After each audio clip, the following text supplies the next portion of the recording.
নমস্কার বন্ধুরা, এই যে পি ক্রিয়েশন উইথ রান্নাঘরে আপনাদের সকলকে স্বাগত জানিয়ে শুরু করছি আরও একটি নতুন পর্ব। আজ আরও একটি মজাদার নতুন ইন্টারেস্টিং রেসিপি নিয়ে হাজির হয়েছি আপনাদের সামনে। আজ আমি বানাবো ঝাল সাজ পিঠের রেসিপি বা ঝাল চিতই পিঠের রেসিপি।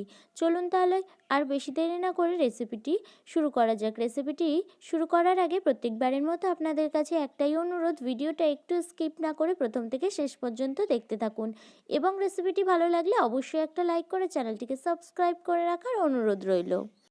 ঝাল পিঠে বানানোর জন্য আমি এখানে আগের দিন রাত্রে আতপ চাল জলে ভিজিয়ে রেখেছিলাম। তারপর দিন সকালে আমি এখানে চালটাকে ধুয়ে ভালো করে পরিষ্কার করে নিয়ে মিক্সিতে কিন্তু বেটে নিয়েছি, একদম মিহি করে বেটে নিয়েছি। তারপর এখানে একটু গুঁড়ো ছিল, চালের গুঁড়ো, সেই চালের গুঁড়োটা কিন্তু আমি ওটার সাথে দিয়ে ভালো করে কিন্তু একটু মেখে নিচ্ছি। মেখে নেওয়ার পর তারপর এখানে দিয়ে দিচ্ছি গরম জল। এখানে কিন্তু অবশ্যই উষ্ণ গরম জল ব্যবহার করতে হবে, তাহলে কিন্তু পিঠেটা খুব সুন্দরভাবে ফুলে উঠবে আর খুব নরমও হবে।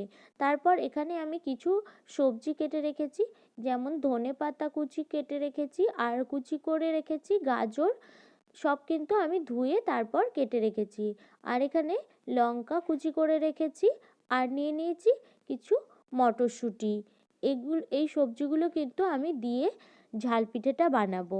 আমি এখানে ব্যাটারটা যেহেতু রেডি হয়ে গেছে, তারপর আমি এখানে সমস্ত সবজিগুলো কিন্তু দিয়ে দিচ্ছি একে একে। আর অবশ্যই কিন্তু একটু নুনও দিয়ে দিতে হবে স্বাদ মতো।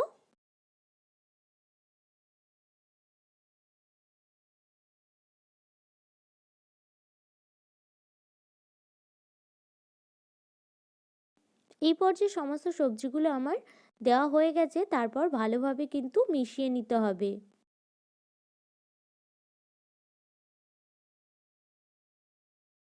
পিঠেটা বানানোর জন্য যে ছাঁচটা, সেই ছাঁচটা কিন্তু আমি এখানে উনুনের উপর বসিয়ে দিয়েছি গরম হতে। এইটা গরমও করে নিয়েছি। তারপর কিন্তু একটু সাদা তেল আমি এখানে ব্রাশ করে দিয়ে দিলাম। দেওয়ার পর তারপর কিন্তু এখানে যে ব্যাটারটা রেডি করে রেখেছি ঝাল পিঠা বানানোর জন্য, সেই ব্যাটারটা কিন্তু দিয়ে দেব।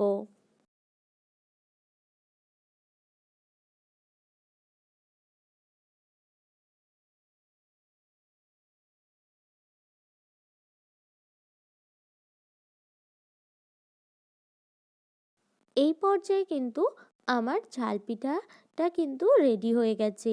আমি এবার তুলে নেব।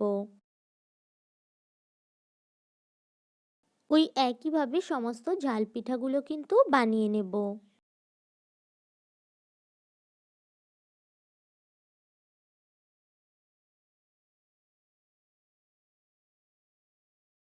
সমস্ত ঝাল পিঠাগুলো কিন্তু আমার বানিয়ে নেওয়া হয়ে গেছে। এই ঝাল পিঠা খেতে কিন্তু খুবই ভালো লাগে।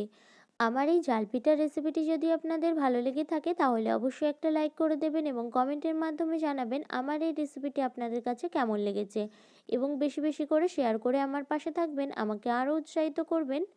আপনি যদি আমার চ্যানেলে নতুন বন্ধু হয়ে থাকেন এবং আরও নিত্য নতুন ইন্টারেস্টিং মজাদার রেসিপির আপডেট পেতে চান, তাহলে প্লিজ আমার চ্যানেলটিকে সাবস্ক্রাইব করে পাশে থাকা বেল আইকনটি প্রেস করে অল নোটিফিকেশান অন করে রাখবেন, যাতে সমস্ত ভিডিওর আপডেট আপনি ঠিক সময় পেয়ে যান।